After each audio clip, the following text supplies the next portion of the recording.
You don't need another diet. You need rules you'll actually follow. Because white knuckling your way through weight loss, well, that works right up until it doesn't. So you go all in, cut the carbs, skip meals, and you swear this time is different. And for a few weeks, maybe even a few months, the scale moves in the right direction. But here's the part that nobody wants to talk about. If the results only last while you fight for them every single day, well, then your process just wasn't built to last. Research has shown that somewhere between 80 and 95% of people who lose weight regain it within a few years.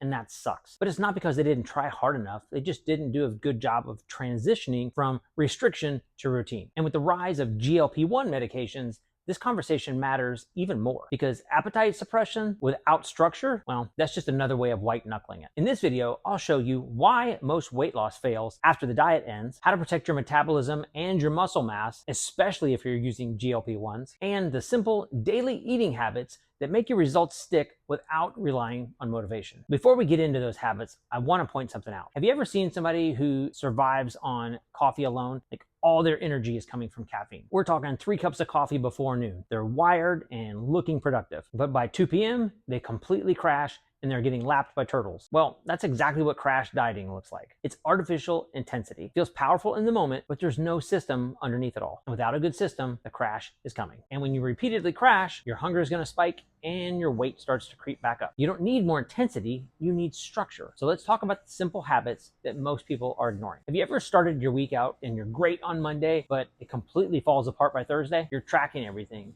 You're avoiding the foods that normally would derail you, and it feels productive, like you're finally making progress. But it's hard, and it takes a lot of effort. You're white knuckling your results. When you aggressively slash calories for a long period of time, you go through something called adaptive thermogenesis, and essentially your metabolism drops. Your hunger hormones go up, energy goes down, and your body tries to protect itself against losing weight. It's called homeostasis. Your body actually wants to stay the same weight. And when this happens, the tendency is to blame yourself or to restrict even further, which can compound the problem. The National Weight Control Registry tracks people who've successfully lost 30 pounds or more and kept it off. But they found something interesting. The people who maintain their weight loss results don't rely on long-term restriction. They're relying more on solid routine, structured meals, regular training, and consistent sleep. Boring? Maybe. Effective? Absolutely. If you have to fight for your results every single day, it's unlikely those are results you'll keep. So instead of asking how aggressively can you cut calories, ask a different question. Is this a process that I can repeat long term? Remember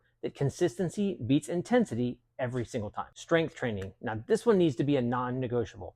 If you're trying to lose weight and you are not strength training, you may be losing the wrong kind of weight. The goal is to lose body fat, not muscle mass. And this is especially important with the rise of GLP-1 medication. These can help you aggressively lose weight, but if you're not strength training and getting enough protein to counteract that, it's highly likely that you're losing significantly more muscle mass than you would if you were just dieting alone. They found that people using GLP-1s, as much as 30 to 40% of their weight loss can come from muscle mass. And that will significantly drop your metabolic rate and make it really hard to maintain those results. Your muscle is your metabolic currency. And if you lose too much of it, you're going to become overly reliant on that GLP-1 medication. When you lose too much muscle, it drops your metabolic rate. This is important because it makes weight regain easier. So if you're using GLP-1s or something else to restrict your appetite, it's important to complement that with strength training to protect your metabolism. This doesn't need to be anything fancy. 2 to 3 strength training sessions per week, basic lifts, progressive overload, done well. Remember, medication doesn't replace muscle. Rule number 3, 30 grams of protein per meal. Now, ideally, you're getting your protein from whole food sources. Roughly 30 grams of protein per meal is what triggers the muscle protein synthesis process that tells your body to either preserve or build muscle. The muscle protein synthesis process lasts about 3 to 5 hours, but we don't come with dashboard lights, so we don't know when this ends. So 2 to 3 well-placed meals, 4 to 5 hours apart, maximizes your muscle protein synthesis over the course of the day. So anchor every meal with a lean protein source: eggs, Greek yogurt, chicken, beef, fish, even a protein shake if needed. Remember that protein is not the bonus, it's the foundation that your meal is built on. Rule number 4, plan your meals in advance. This one is so simple in theory, but it's incredibly hard for people with busy schedules to execute on. When you make your nutrition decisions in the moment, you're far more likely to make a bad decision. When life gets busy and you get hungry, you're probably going to grab what's easy and convenient. And let's face it, in this country, we pay more for convenience, and that's why there's so much ultra-processed food available. We vote with our dollars. The more ultra-processed foods you're eating, the more calories you're likely to consume, the more weight you're likely to gain. By design, ultra-processed foods are going to taste amazing, but they'll digest faster and they won't keep you full as long. Did you know that for ultra-processed foods, they actually have a metric they track called trips to mouth? And it is literally how many times you put stuff in your face. And the higher that they can get that number, that means the more calories that you're eating and the more likely you are to gain weight.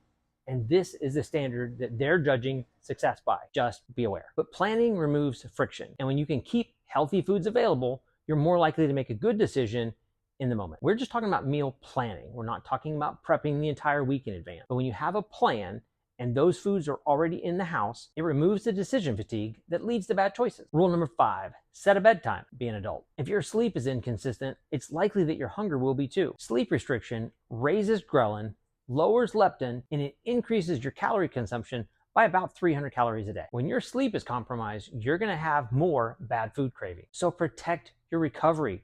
Your sleep's critical. You know what time you have to be up in the morning, so just do the math if you need to get 7 hours. Rewind it back, set a bedtime, be an adult, follow your bedtime. Rule number 6, slow down when you eat. So if you inhale your food in less than 7 minutes, you're likely gonna overshoot and land somewhere around 120% full. The goal is to try to come in at around 80% full. Again, we don't have indicator lights, so you're gonna need to eat slowly for to even have a chance at this. So this likely isn't a newsflash. You probably already know that it takes your brain somewhere around 20 minutes to recognize that your stomach is full. So if you're eating everything in less than 7 minutes, you're probably gonna overshoot. This is how you eat to 130% full when you're trying to stop a little short at maybe 80% full. And if you don't slow down the process, you have zero chance of making that happen. So put your fork, spoon, or shovel down between bites. Chew your food 37 times, unless it's soup, because that's weird. And don't eat while standing at the kitchen counter or doing something else. You want to sit down and eat a relaxed meal. Make it last at least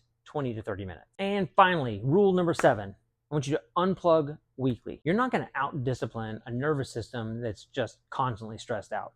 At some point, you have to unplug it. Have you ever had to call tech support for an electronic device or maybe your internet? What's the one thing they always tell you? Unplug it. Chronic stress elevates cortisol, and elevated cortisol leads to increased abdominal fat. So build in a weekly reset where you completely unplug.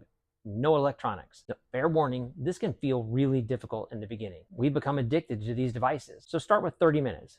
Hopefully you can build up to an hour. You may find that going half a day on Sunday or something like that is incredibly beneficial for your mental health. Remember, motivation doesn't replace systems, and restriction doesn't replace habits. This allows your entire system to reset and calm down. So if you're ready, just check out that next video and we'll walk you through resistance training and whether or not that actually helps you lose weight.